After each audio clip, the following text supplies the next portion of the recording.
New Thought Media Network. We are a global broadcast network of positive music, media, and entertainment, inspiring humanity's evolution along the journey of enlightenment and creating a world of love, peace, empowerment, and prosperity for all. New Thought Media Network. Positively inspiring.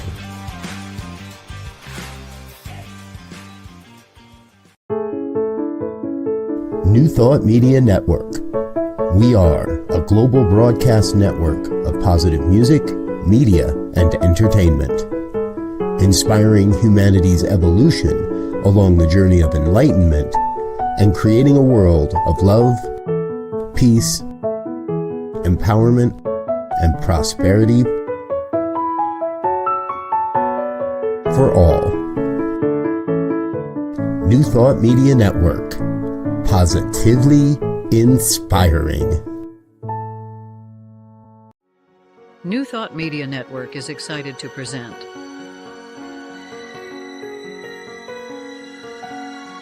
Divine Science Everywhere, Fridays at 2 p.m. Mountain Time and 4 p.m. Eastern. Come explore a modern experience of divine science. With Reverend Joy Fletcher, Reverend Jeff Radcliff, and Bishop Durrell Watkins. Join us as we open our eyes to divine science everywhere we look. Fridays on New Thought Media Network. Welcome to the Friday before Christmas. Today we're going to discuss a metaphysical, spiritual definition of Christmas. I'm Reverend Joy Fletcher, and some of the ways I express ministry as a hospice bereavement coordinator, and I also lead grief support groups and counsel individuals in grief and spiritual things. And I'm also the president of Divine Science Ministers Association. Hi, I'm Reverend Jeff, and it's nice to be here. I am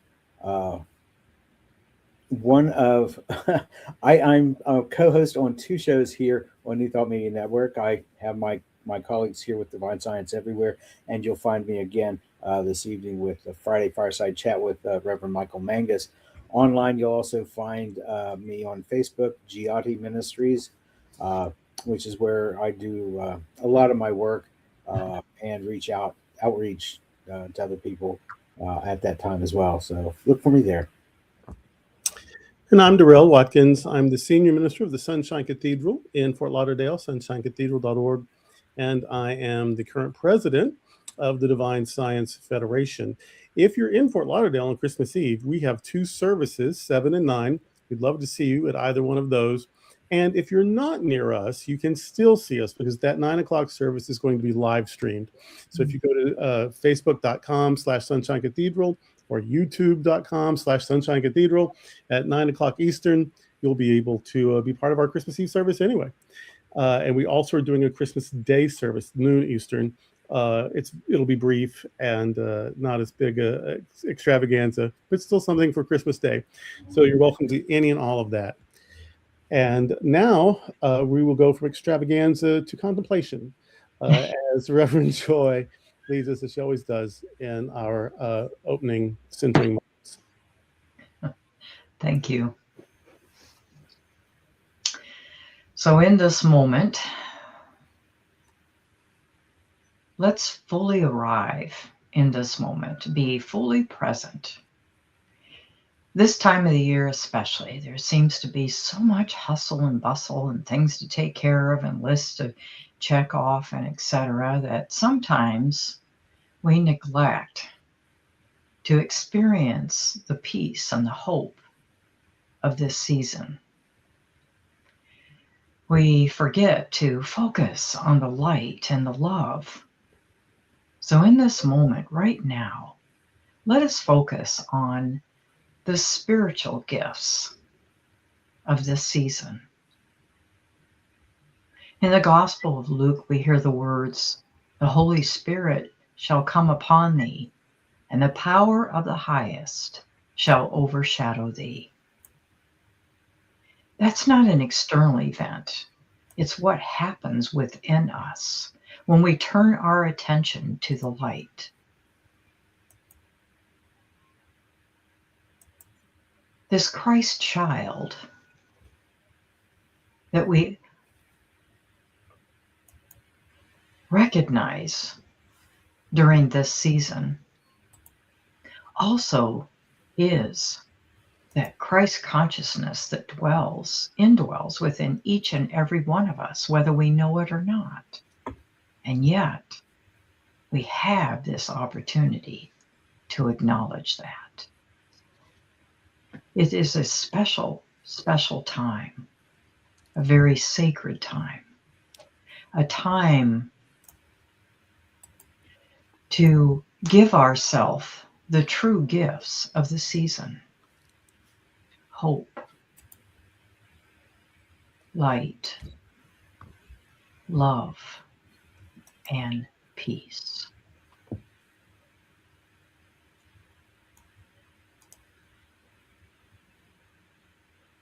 And recognizing that we live and move and have our being in omnipresence, on which divine science is founded on and based on its core teaching.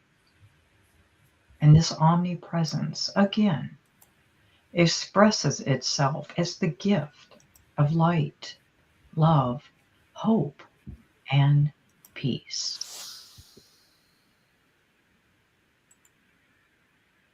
So let us draw forth these gifts.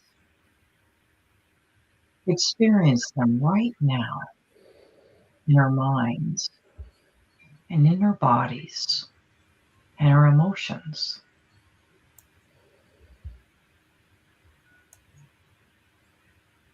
Hope, which is the advent of new beginning, of what is to come, in spite of what we see with our physical eyes, or even our emotion may play tricks on us. But it's here for us. Hope.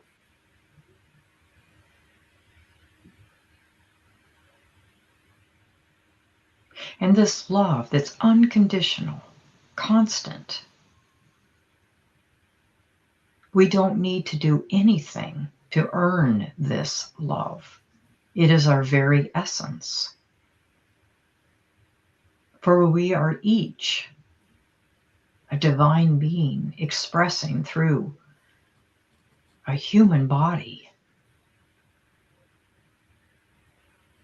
And love is always ours, always. And light. When things seem the darkest, especially at this time of the year, when it gets dark earlier in the evening,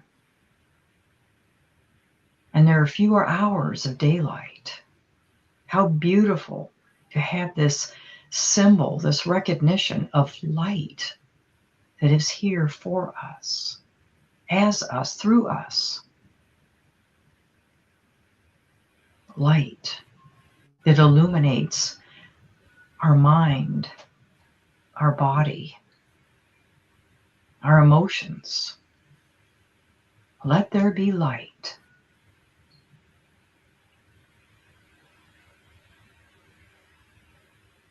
And peace. True, lasting peace is the result of experiencing it within ourselves, not by making things out in the world change or try to shift things externally, but rather to focus within. Peace. As a great master said to the rough sea, peace, be still. Peace, be still. So we have the ability to calm the storms the seemingly challenges that sometimes feel overwhelming, we can declare and experience peace. Peace be still, and peace and goodwill to all. For as we know that we are spiritual beings, and we focus and embody this consciously, we experience it in our world. Conditions may not change in the outer, but we do. In fact, this truth is changeless. And as humans, sometimes we forget. So right now, during this season, let us claim and call forth the spiritual gifts of this season: hope, love, light, and peace. And so it is. Amen. Well, that is always that's always important. I love those opening moments, those centering moments. And of course, the theme today is Christmas. And so I want to acknowledge that Reverend Velma, do you remember her from the Divine Science Minister Association? She was on the cruise with us recently. She was part of the Roanoke Church forever and ever. And well, her birthday's on Christmas. So Reverend Velma, last name's been on my head, help me. Bullington. Well, Bullington. I always want to call it Burlington, like Vermont, but that's wrong. Anyway, she and Jesus share a birthday, except hers is real. We didn't make hers up. But she and Jesus share a birthday. She's a Divine Science Minister. Happy birthday, Reverend Velma. Let me just tell you about some other Divine Scientists before we go to break. Some of them have come up before, and some of them may be new. One is someone, I love her so much. Not enough people know about her. F. Bernadette Turner. She was a social worker, a psychologist, a Divine Science Minister, and in her 80s became an Episcopal priest. She was always sort of a high church New Thoughter, and then at the end was sort of a metaphysical Episcopalian. She was just her whole life. But she was into yoga, and she was a writer and all kinds of things. She lived to be 88 or 89, and she lived every day of her life, which is what's most important.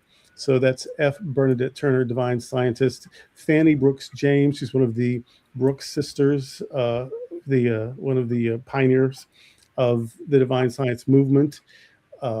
She was known as Sister. She was the author of Truth and Health, which is the bulk of the Practice and Principles textbook. She wrote other books. Here's a quote of hers about the omnipresence. She and Nona both talked about the omnipresence a lot. And she says, if God is omnipresence, not omnipresent, but omnipresence, the presence. If God is omnipresence, there is nothing anywhere but God. And of course, we'll probably get into some of that with the Christmas narrative. She also said, I believe with all my heart in one power, and that one good. The next person I want you to know about is Joseph Murphy. Him you may have known about anyway. You may have just thought he was a self-help writer. But he was both, he was several things. He was an Irish Catholic priest and a pharmacist and a psychologist and a religious science minister and a divine science minister. He was all of those things. He met Thomas Edison and Albert Einstein. He was a friend of Ernest Holmes. So he was many things. He was also a friend of Emmett Fox. So there's lots of things, but of the many things, one of those things was a divine scientist and a metaphysical healer and helper anyway. Cora Fillmore was Charles Fillmore's second wife. And Blaine Mays, who's the former chair, head, or president, whatever they called it, in charge of the International New Thought Alliance. Of course, he's no longer with us. But he and his family were very involved for years and years and years. And he was not quite a student, well, also a student, but an assistant to Cora Fillmore. when he was doing his studies at Unity Village, he was her assistant. And so we all knew somebody who knew an original Fillmore, Charles Fillmore's second wife, Cora. Joseph Perry Green is someone I want you to know about because there's almost nothing known about him. He was the founder of the College of Divine Metaphysics, which is still offering correspondence courses. He did a lot of speaking, apparently attracted large groups of people for these meetings where he would speak at. But he didn't, and he did start this correspondence college, but he forgot to write like a lot of brochures or magazine articles or books so that we would be able to more. So we know he was born at the end of the 19th century. We know he lived until 1981. We know he founded the College and Church of Divine Metaphysics. And that's really almost all we can know about him. So the reason I want people to know about Joseph Perry Green is so that if you find out anything more about him, you can let us know. His courses that are still available are courses from his college. Various people wrote them, but they're really, really good. And so I would like to know more about the person who got all that started.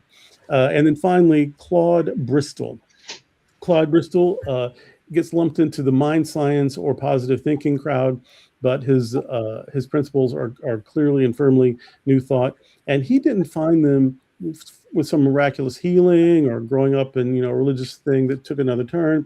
He was a journalist, and he discovered New Thought by way of just investigation, seeing some things, hearing some stories, then digging deeper. And so New Thought for him was the product of investigation, which is one of the things I liked about him. He was a huge influence on the career of Phyllis Diller. And in fact, she recommended his book, The Magic of Believing, throughout her life, and would keep several copies on her person to give away randomly to people who would, if they'd be needing something, advice or encouragement or whatever, she would just hand them her book. She called herself an atheist. And she said the reason she loved Claude Bristol is because it gave you all that good, powerful spiritual information without any religious dogma. And so Claude Bristol, amongst all these other New Thoughters and divine scientists, those are the folks for this week. And now let's take a little break. And then when we get back, we're going to be discussing the metaphysics of Christmas. Did you ever think? Well, of course you did. We're going to think about maybe some other ways today. So we are Divine Science Everywhere here on the New Thought Media Network. Please help us say thank you to our organizational sponsors, including the Hefferland Foundation, Affiliated New Thought Network, International New Thought Alliance, Science of Mind Archives and Library Foundation, Center for Spiritual Living Denver, Center for Spiritual Living Midtown, New Thought Philadelphia, Planned Happiness Institute, Summit Center for Spiritual Living, One Heart Retreats, Center for Spiritual Living on the Lake, Unity Kitchener, Unity Spiritual Center Ottawa, Om Center for Spiritual Living, Satya Center, Begin Within Ministries, Center for Spiritual Living North Jersey, Unity of Savannah, and the Center for Spiritual Living Seattle, as well as all of our individual donors. Thank you for being part of the New Thought Media Network. Please like, share, and subscribe. New Thought Media Network, positively inspiring.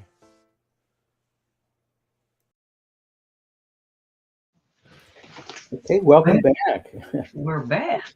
Yeah, and excited because this is a season that is focused, or the focus should be love and light and peace and goodwill.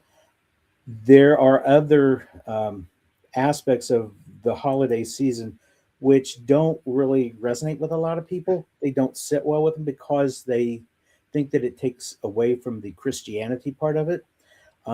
But our celebration of Christmas and the metaphysics and the symbolism behind some of the things that we do and some of the things that we believe go all the way back to the Neolithic period, 3,000 to 5,000 years BC. So, and the ancient Egyptians from 3000 BC onward. They linked the solstice, with the worship of the sun god Ra, and that's what the solstice is. The return of the sun.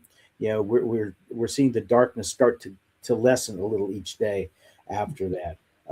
The Zoroastrians of Persia celebrated something called Yalda, right around the winter solstice.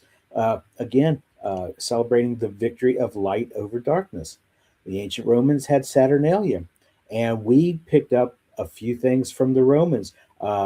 We all like our Christmas dinners, and we all like to give gifts, and we like to receive gifts, and gift giving was part of Saturnalia.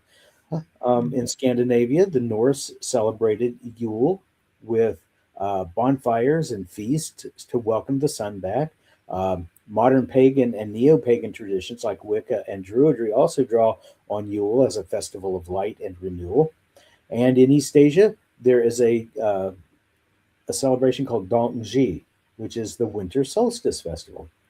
And finally, we've got the three that I think people are more familiar with. Kwanzaa, which is the African American celebration, celebrates all this family traditions and the community solidity, I guess it would be a good word, and solidarity, maybe a better word, which happens around these holidays, as well as Hanukkah, the Jewish festival of lights, and Diwali, which is a Hindu festival of lights. Although Diwali happens a little earlier, it's more of an autumn festival than a winter festival. It still emphasizes the overcoming of the light. And basically, that's what we in New Thought are celebrating, the spiritual birth of the Christ within. It's our higher self that was placed there from the very beginning. It's always been there. It's only when we allow ourselves to acknowledge it that it comes through, and that the birth of the Christ within. And as Bishop Durrell alluded to a while ago, this virgin birth probably didn't happen. But does that take away from the significance of the season? I say it does not. What do you all think? What do you think, Durrell? I just meant about her being Velma being having that birthday is that we just sort of picked that birthday for Jesus, but she was actually probably born on that day. We assigned the day to Jesus, but the virgin birth story or virgin conception, I guess I know what a virgin birth even is, but the virginal conception is not a unique story. It's the story that happens in retrospect when you have a hero and you're imagining their beginnings. The teller of the story was never there, and but they imagined they wound up so great that they had to have some great beginning where the gods were on their side from the beginning. Buddha was born from his mother's side while she hung from her arms from a tree and standing up, and he was born from her side and started walking and talking immediately, and everywhere his little foot stepped, a lotus would blossom. And that was 500 years before Jesus. Alexander was divinely conceived, and Lao Tzu was conceived when his mother was watching a shooting star. And so that shooting star got her pregnant. But what these stories are saying is that this person was a really amazing person. And so they create an amazing story around them, which is meant to honor them. Now, later on, you sometimes literalize the myth, and that's when it becomes less powerful, I think. But the Jesus birth myth not only resembles other and even older myths, but it is actually based on a mistranslation. The Jewish community in the first century was using, and the Roman Empire was using the Greek version of the Torah, of the Tanakh. And translating the Hebrew to the Greek in Isaiah, they used the Greek word for virgin for the Hebrew word for young woman. And so when people were reading that, they didn't question it. It just said what it said. And also, it wasn't that difficult to believe because everyone else's guy was getting a miracle birth, and we didn't even know about the egg cell until the 1700s. So, could have been true that, because nobody really knew how it worked anyway until about 1700. So yeah, I'd like to say about these mythical stories that they are obviously not factual, and they can still be 100% true. And I really appreciate all the different myths and different cultures. All the way from the creation of Earth to the flood, the Great Flood, to the Christmas story. And there are ideas that this person that we know as Jesus was actually born in the spring. But the date was changed for this season that had other pagan and other beliefs and other things going on culturally. So in a way, maybe it wasn't for competition, but to get people to kind of accept this story, this myth. Yeah. In the Julian calendar, winter began on December 25th. So it was actually picked to be on Yule, but now we use a different calendar. But that was December 25th in the Julian calendar was the first day of winter. So it was actually chosen to be on the solstice. Mm-hmm. And it's interesting that people will read that the account in the book of Luke, where it talks about the shepherds keeping watch over their flocks by night. Well, sheep and goats give birth in the spring. They don't give birth in the winter time. So, sorry.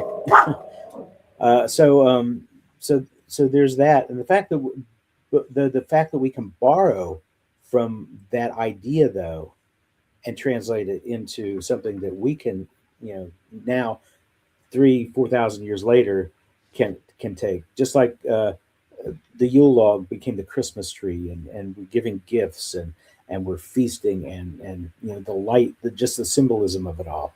Mm-hmm. It all ties in so beautifully, but a lot of people tend to miss that because they focus more on the man rather than what the man represented. Mm-hmm. And it's not actually the man. I mean, he was teacher, great teacher. Right, exactly.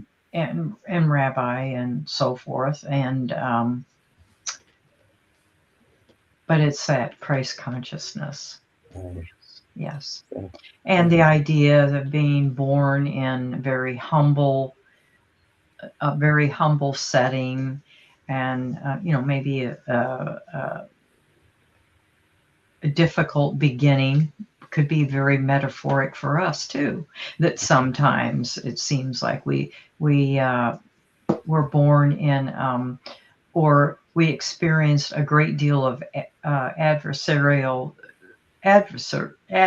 things throughout our life, and yet we have this opportunity to blossom and to evolve consciously into what we are meant to be and express. Right.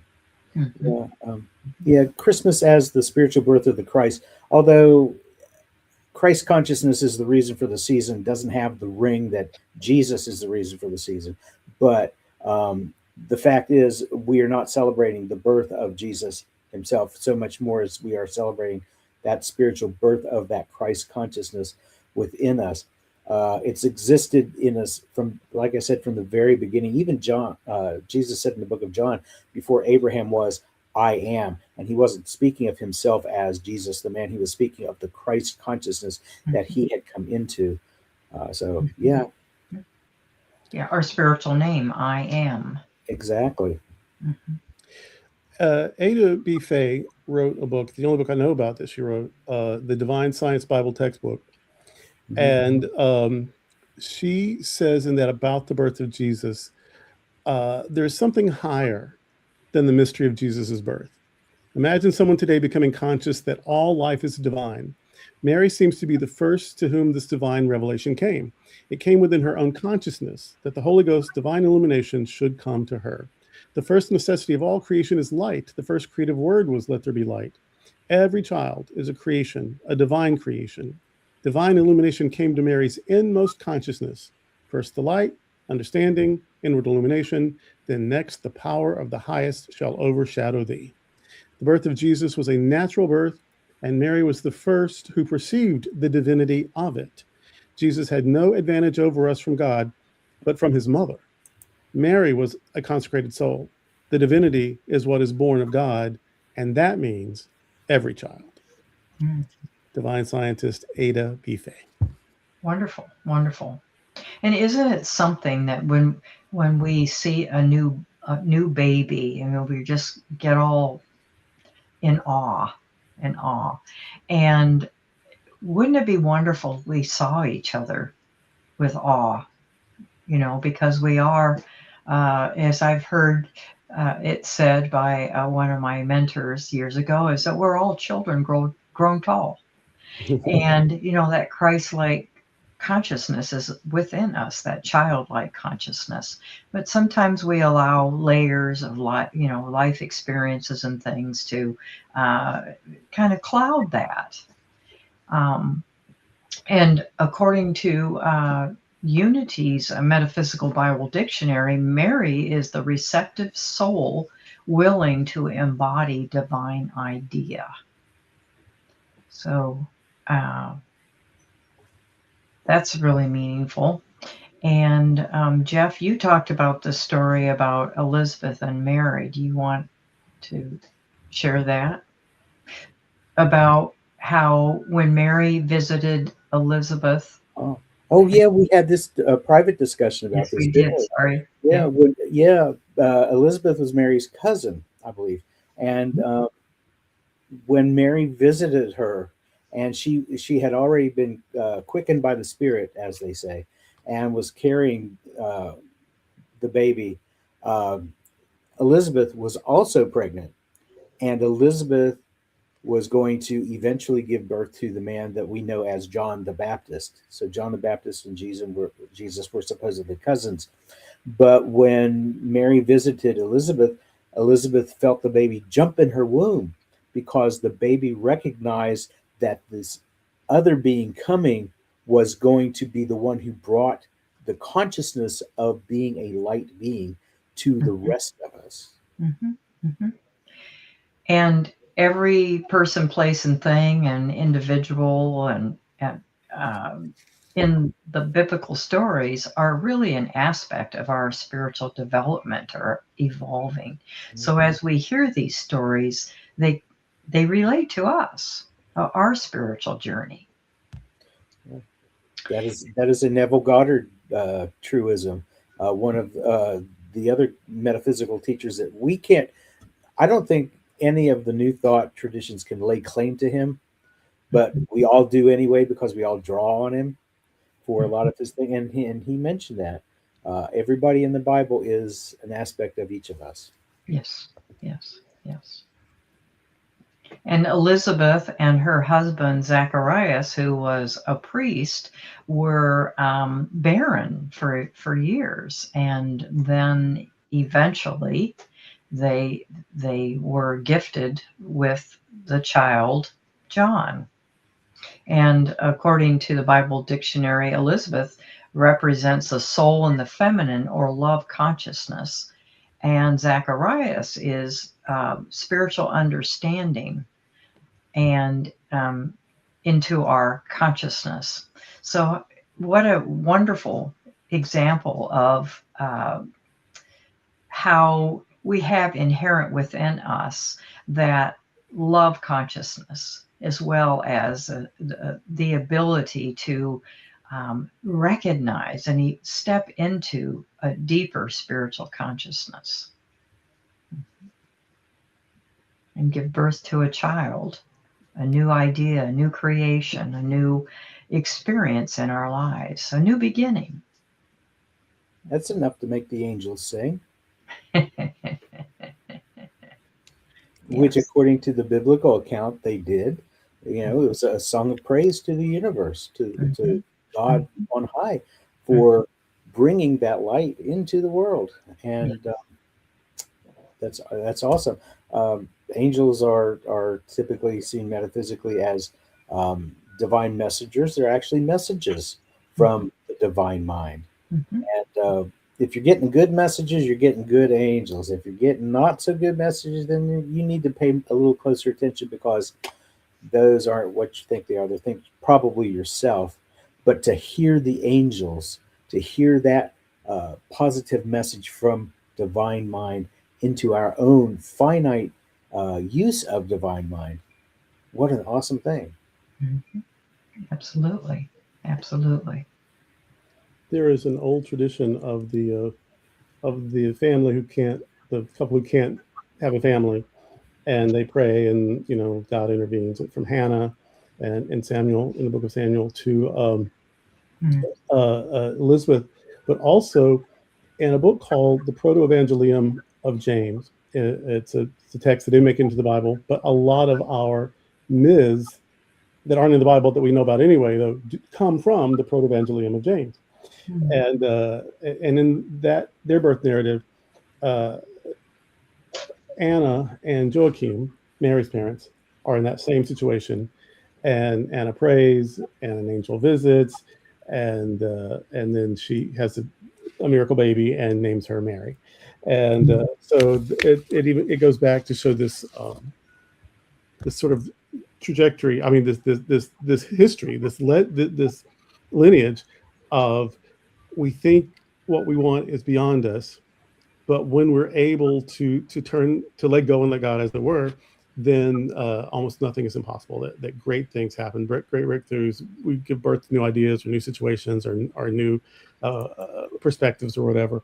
And so that message is deep, so deep that there are stories that we kind of know, even though we couldn't tell you where they come from, because but they're just sort of in the air.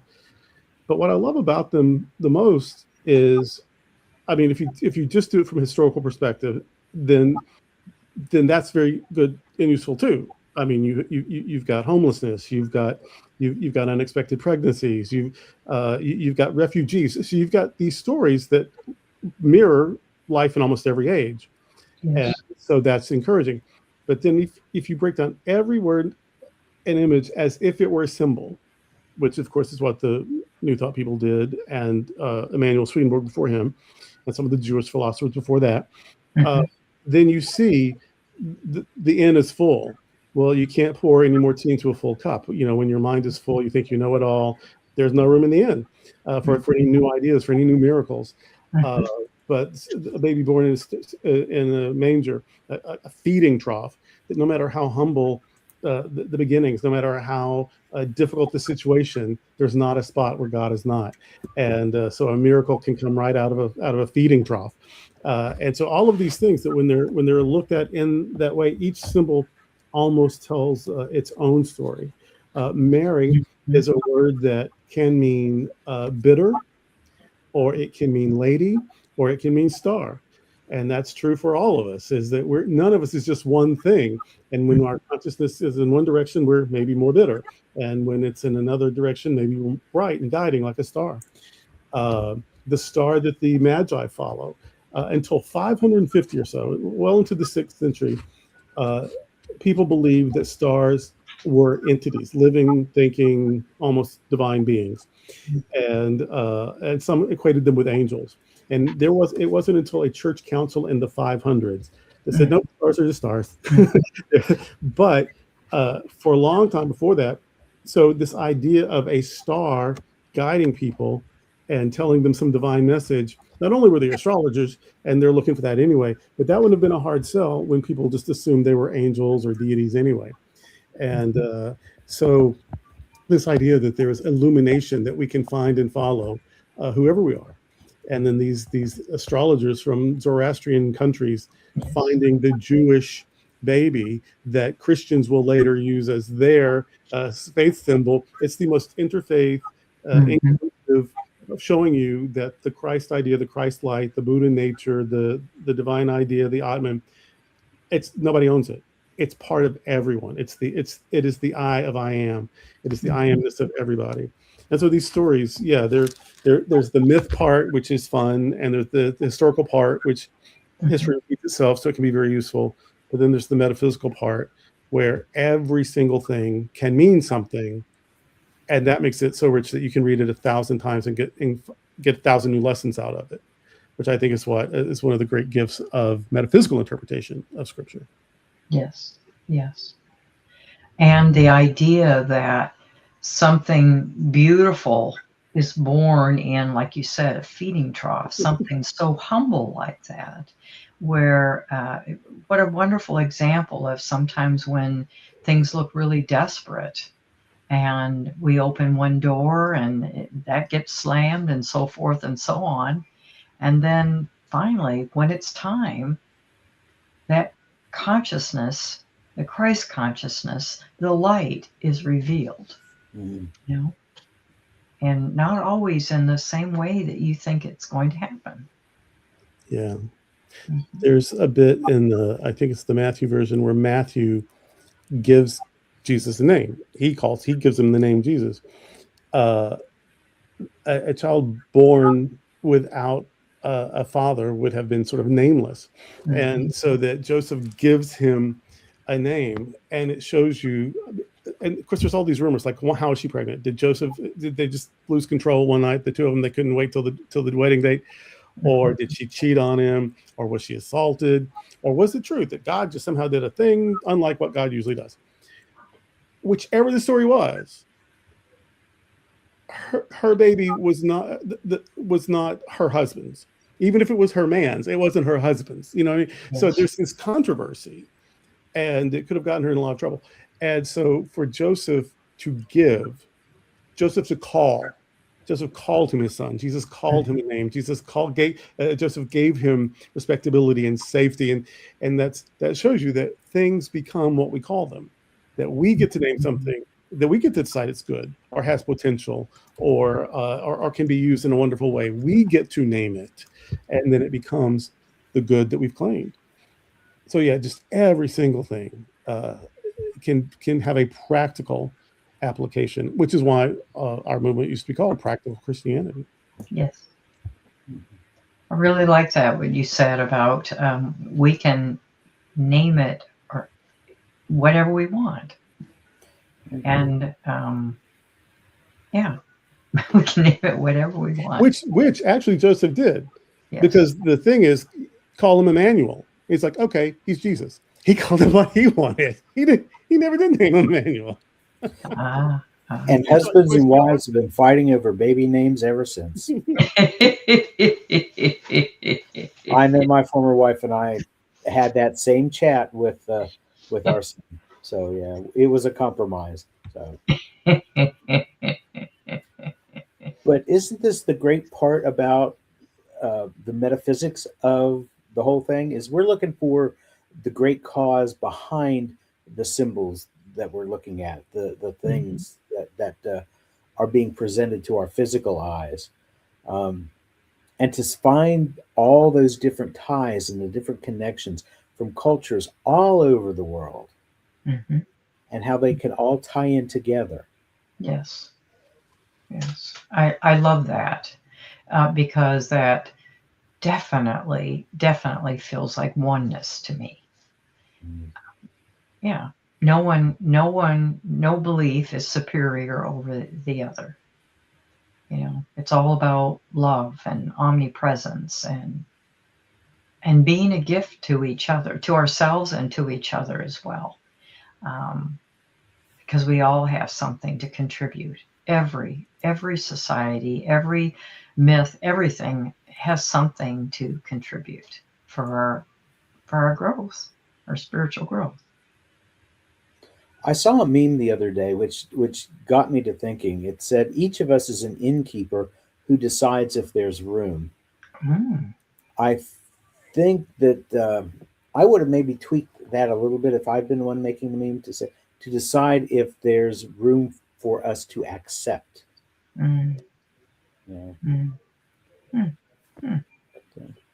So what do you think the symbolic meaning of bringing the gifts to this child is about?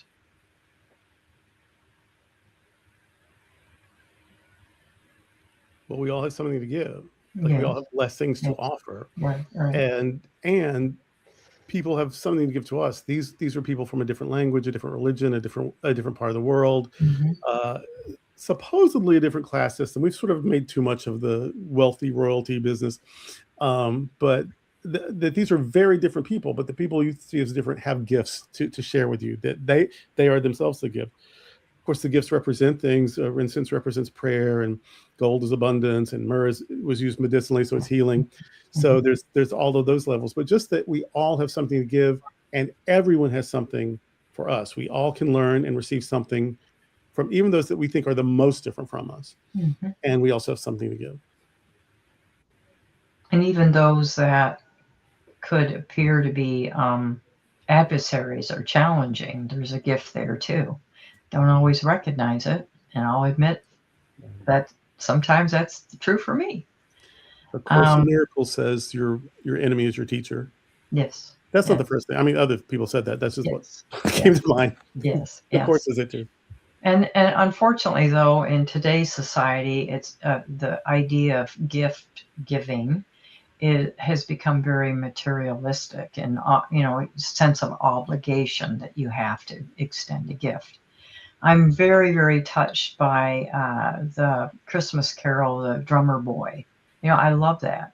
I didn't have anything to give, so I just played my best for him, and that just really means something to me. It's like bring who you are, and your innocence and your humility and your love to one another. And I really appreciate that.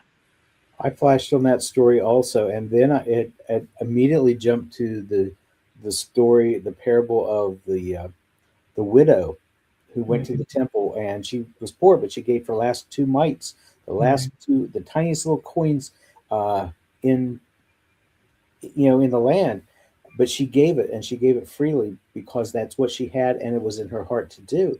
Whereas all these other rich people were giving extravagantly, but they were doing it with the wrong intention, the wrong mindset. Yes. The opera, Amal and the Night Visitors. Little Amal is a very poor child, and hungry even. I mean, super poor, and he can't walk. He has to have a crutch to walk. And when he hears about this baby Jesus, he wants to, so he wants to go and give him his crutch, because that's the only thing he has in the whole world is his crutch. And so, of course, then he gets a miracle, is that he doesn't need the crutch anymore now. But when he did need it, he was willing to give the only thing of value to him that he had was the thing that helped him walk. And that's the Christian message, or the Christmas message. Not that somebody came to save us because we're already great, and not that not that we should go into debt, or that Santa will give us nice things if we're good because we're already good. No, it's that we all have something to give, and the more we lovingly, generously, joyfully give, the more we seem to have to share. And we can talk. We can reduce that to money, I guess, if we want to, but it's about so much more than money. Yes. And the whole idea of giving is only half the coin, because the other half of the coin is the receiving. And receiving of gifts is also part of the Christmas tradition. And the thing of it is, the scripture says that God loves a cheerful giver. I think God also loves a cheerful receiver, because when we show gratitude for the things that we receive, we get more things to be grateful to receive. So I think it goes hand in hand. When I was on the INTA board hundreds of years ago, we used to meet in person twice a year, and the INTA would cover the travel or whatever. And I was coming for maybe I wasn't even on the board yet. Maybe I wasn't on the board yet, but they wanted me there for something. So I offered to cover my own expenses because I wanted to go to this meeting or whatever. And they said, no, we'll cover it. And it just seemed extravagant. Like, no, like you're doing all these, I'll do it. And Mary Tompkins said to me, of blessed memory, she said, why are you trying to cheat us out of our blessing? So it's good to give, but how can you give if the other person won't receive? I did a sermon with just that thing. If you don't give the thanks and receive, you're stealing from yourself as well as from that person who wants to bless you. That's right. That's right. So So, I didn't buy my ticket that time. I didn't have to. I was blessed. They were blessed. It was all good.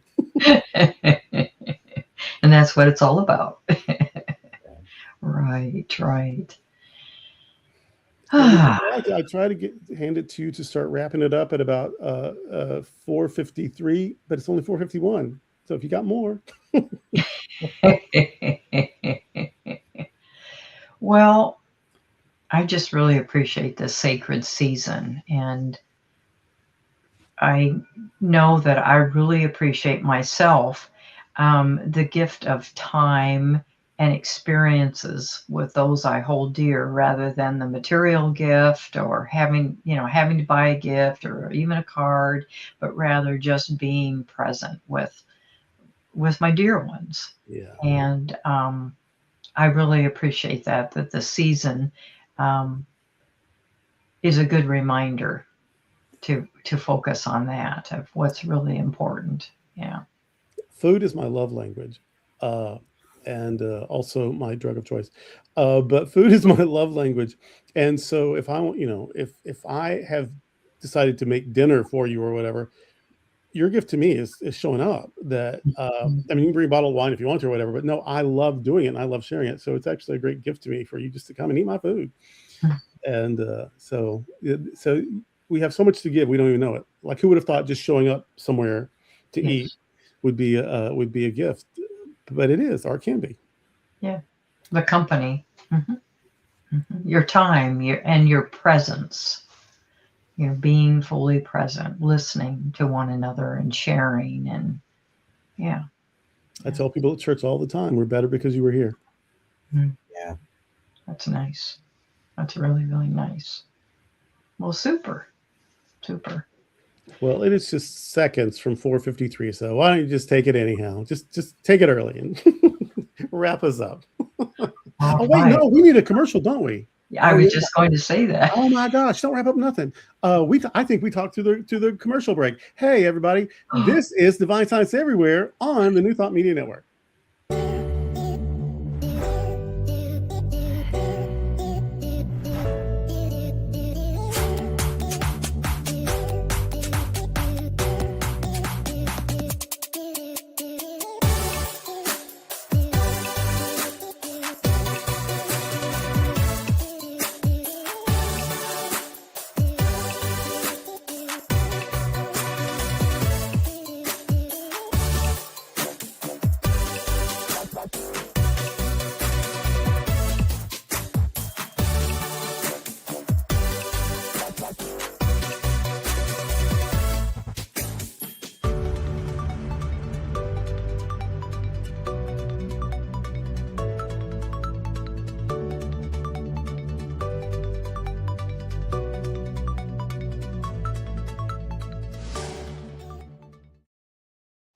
Welcome back. We're so happy that you could join us.